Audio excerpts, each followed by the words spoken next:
지난 시간에 우리 인벤토리 쪽을 하다가 중도에 끝났는데 오늘 마무리할게요.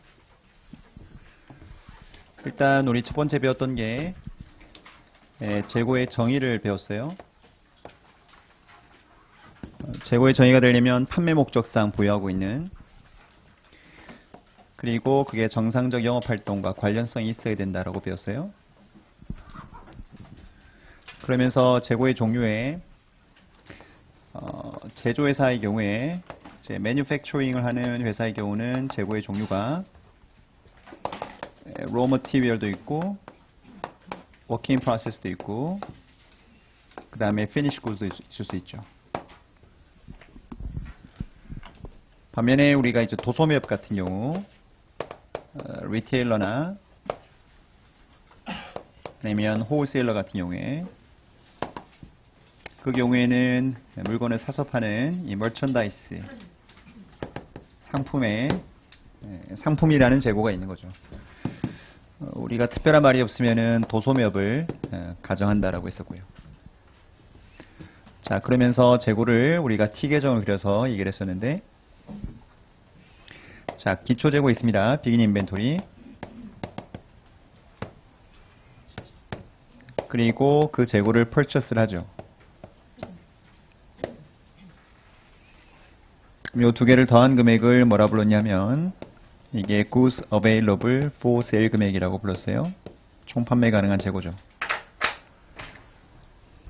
이때 처음에 배웠던 내용이 이 재고를 취득할 때 취득 원가에 어떤 게 들어간다 배웠냐면 합리적인 부대 비용을 취득 원가에는 포함을 시킨다라고 배웠어요. 거기에 대표적으로 들어가는 게 freight in 같은 코스트였죠. 비교해서 freight in은 들어가지만 freight out은 selling expense 처리해야 되고, 합리적인 것만 포함시키기 때문에 abnormal한 것은 원가에 포함해서는 안 된다라는 거. 그 다음에 물건을 매입했을 때 혹시 리턴한 게 있거나 라운스를 받은 게 있거나 아니면 디스카운트를 받은 게 있으면 취득 원가에서 차감한다라고 배웠죠. 특히 디스카운트의 경우는 회계 처리 방법이 두 가지가 있죠. 요때 purchase에서 디스카운트를 뺐다는 것은 무슨 법을 썼을 때 얘기라고 그랬죠? 크로스 메서드일 때. 왜냐하면 net 메서드의 경우는 아예 처음부터 쓸 때 디스카운트를 차감하고 난 이후의 금액을 쓰기 때문에 디스카운트를 받았다고 해서 추가로 차감되는 건 없어요. 대신에 순회법의 경우는 디스카운트를 안 받게 되면 그 안 받은 금액이 원가로 가는 게 아니고 뭐로 갔죠? 이자로 간다는 거. 그게 총회법, 순회법 차이였죠. 그 다음 우리 배웠던 게 뭐가 있었냐면 이자 비용이요. 재고를 제작, 취득할 때 발생한 이자 원가가 있으면은 그 이자 원가는 원칙적으로 그냥 비용으로 처리한다라고 했어요.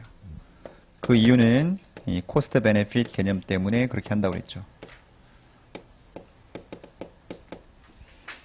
다만 루틴한 재고의 경우는 비용 처리하지만 재고 중에서 제작 기간이 장기간 소요되는 별도의 재고, 선박이나 비행기 만드는 회사들, 그런 경우는 이자가 뭐에 갈 수도 있고요. 원가로 들어가는 경우도 있다라고 했었고요. 요게 첫 번째 배웠던 테마고요. 자, 그렇게 해서 총 판매 가능한 재고가 결정이 되고 나면 이게 팔려나가면 CGS고, 이게 안 팔리고 기말에 남아있으면 엔딩 인벤토리가 되죠. 이 두 개를 배분하는 과정을 이제 코스트 엘로케이션이라고 불렀는데, 이때 P와 Q를 적용함이 있어가지고 우리 퀀터티를 적용하는 방법에는 두 가지, perpetual 시스템이 있고 periodic 시스템이 존재한다라고 했었어요. perpetual 시스템은 매출 원가를 먼저 결정하고 사후에 기말 재고가 나오는 방식. periodic은 기말 재고가 먼저 구해지고 CGS가 나중에 나오는 방식이라고 배웠었고, 그래서 perpetual 시스템이 이 방법보다는 어드밴티지가 더 있는 방식이라고 했고, 그 이유가 두 가지 이유가 있었죠. 실시간으로 재고를 관리하기 때문에 적정 재고량 유지할 수 있다는 거, 그 다음에 재무제표 재고의 도난 분실 횡령 같은 원인을 정확하게 쫓아갈 수 있다는 거. 이런 장점 때문에 perpetual이 더 우월한 방식이라고 배웠었고요. 그 다음에 여기 단가를 적용할 때는 기본적으로 플로우의 가정을 염두에 우리가 집어넣었어요. assumption이요. 크게 세 가지 assumption이 있었죠. 첫 번째가 first in, first out, last in, first out, 그 다음에 average method. 그래서 조합이 몇 가지 나왔냐면 하나, 둘, 셋, 넷, 다섯, 여섯 개의 조합이 가능하다라고 배웠어요. 특히 5프로한 방식은 perpetuals나 periodics나 결과 같게 나왔죠. 그리고 라이프와 평균법은 결과가 다르게 나왔어요. 특히 평균법의 경우에는 이 perpetual하고 쓰이는 평균법이 무슨 평균법이었죠? perpetual하고 쓰이면 moving average예요. 그 다음에 이 방법이랑 같이 쓰이면 weighted average였죠. 용어도 다르게 우리가 언급을 했었고요. 계산 방법 아셔야 되고 실제 써봤더니 여러분들 어떤 결과가 나왔냐면 물가가 상승하고 수량이 증가한다는 전제를 깔면 배웠다시피 매출원가의 순서는 FIFO, 그 다음에 평균법, 그 다음에 라이프의 순서로 금액이 배열이 되었었죠. 거기에 뭐까지 집어넣을 수 있냐면 perpetual 시스템하고 periodic 시스템, FIFO는 같게 나왔고 그 다음에 평균법하고 라이프는 순서가 요 순서대로 이렇게 대소 비교가 됐어요. 매출원가 반대 개념이 기말재고죠. 기말재고는 반대로 성립했었고요. 그러면서 이 기말재고가 더 크니까 FIFO는 이익도 더 많이 나온다고 그랬죠. 넷인컴이 더 나오면서 텍스도 FIFO가 더 많이 나온다고 했어요. 대신에 캐시플로우 측면에서는 라이프가 더 유리할 수 있다고 그랬죠. 세금이 더 적게 나올 수 있으니까. 이 효과를 배우고 난 다음에 그 다음 우리 뭐 배웠냐면 이 라이프란 방법의 여러분들 장점과 단점을 우리가 정리를 해봤어요.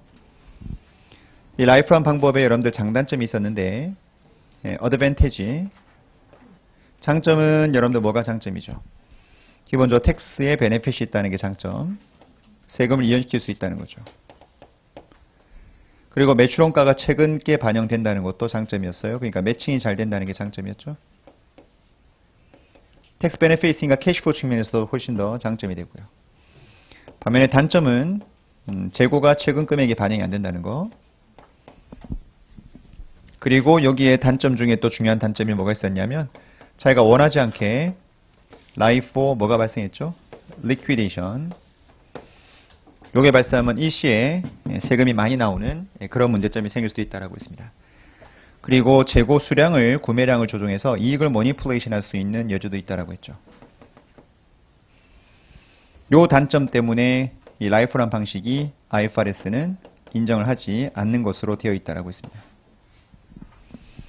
그리고 이 라이프 리퀴데이션의 비자발적인 청산의 문제, 이 문제를 회계적으로 조금 더 완화시키려고 나온 방법이 저번 시간에 배웠던 뭐죠? 그게 달러 밸류 라이프란 방식, 이 방식이 또 존재했었고요. 논리가 쭉 이어지는 거예요. 이 방법은 굉장히 테크니컬한 방식이었는데 적용하는 방법은 크게 세 단계를 적용했어요. 자, 기준 연도를 결정한 다음에 물어보는 연도의 재고를 커런트 프라이스로 쫙 때리죠.